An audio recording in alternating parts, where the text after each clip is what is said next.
First and foremost, shout out to Jaylen Brown, the National Basketball Players Association vice president. He's holding this Kyrie situation down. He's not blowing in the wind. He's not burning the candle from both ends. He's standing 10 toes down and representing his member the way he should be represented. He's holding Joe Tsai to the fire. Let's listen to what Jaylen Brown had to say. You responded to Joe Tsai's comment about Kyrie on Twitter. What about that bothered you? And what about Joe Tsai's comment? And then what, if anything, that the league has done has bothered you? Yeah, his response was alarming to me. I tweeted it out yesterday. He didn't say that the organization was working together to get Kyrie back on the floor. He said that he had more work to do. And our society has more work to do, including Joe Tsai. And it's 2022. It takes 10 minutes of time to see who, these business owners, corporations, et cetera, who they're associated with, who they're doing business with, and who they're affiliated with. And I'm vice president of the union, and it's part of my job to protect our players legally. And to see Phil Knight first come out and condemn, Kyrie, and also see Joe Tsai say he has more work to do, I think it's time for a larger conversation. And Adam came out and said a statement that he doesn't believe Kyrie Irving is anti-Semitic, yet he's still suspended indefinitely. So those are my thoughts. So what do you think the reaction should be with him if that's not the way to do it? Like what should be the response? I said this before. I think it's uncharted territory. I think it's no distinction between what somebody says versus what somebody posts. And I guess that's what they're trying to figure out, the terms that the Brooklyn Nets instituted.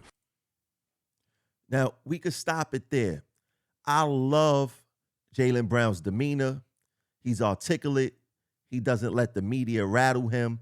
He's clear and he's concise on where he stands. Now, let's be clear on what Jaylen Brown is talking about when he say these business owners. He's talking about Joe Tsai, right? When he's talking about these businesses, he's talking about the business that Joe Tsai owns, which is Alibaba, and how they are supporting genocide of the Uyghur Muslims in China, right? So that when he say that you could spend 10 minutes and find out what's going on with people, right? And we all have work to do. Yeah, Joe Tsai was saying Kyrie got work to do, but Joe Tsai, you have work to do, right? Let's be clear. You support genocide. How can you even own an NBA team? Why nobody questioning that, right? This man is supporting genocide. Now, think about it like this. If you retweet something that people deem offensive, you could lose your livelihood because that's what we're seeing happen to Kyrie right now. But you could support genocide. Let me put this on the screen.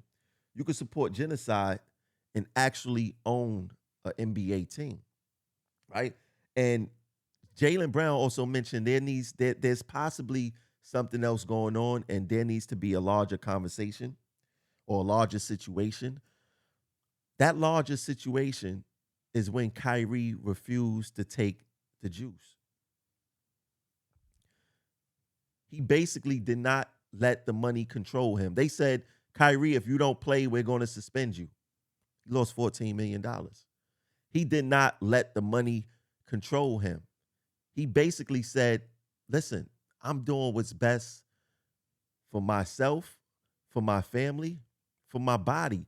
You could keep the money. And when people trying to control you, whatever mechanism it is they're trying to control you with, you refute it, they take offense to that. And that's what we've seen. So they not going to come to the table and say, yeah, you know what? We're mad at Kyrie Irving because he didn't take the juice. He didn't abide by our buck breaking by using money as the means to control him. They're not going to say that. And what we're seeing right now is exactly what they're saying. We're seeing a modern day lynching of a man who has the ability to think for himself. We are seeing buck breaking tactics. We must pray for Kyrie. We must support Kyrie because I'm glad that it's starting these conversations. Hopefully the players will wake up because I'm going to tell these business owners, these NBA team owners this. Without the players, you have nothing. Let me know what you think in the comments. Is Jaylen Brown right for standing up for Kyrie? And is he right for calling out Joe Tsai and his hypocritical stance when he supports genocide? Let me know what you think in the comments. I'll catch you guys later. Peace.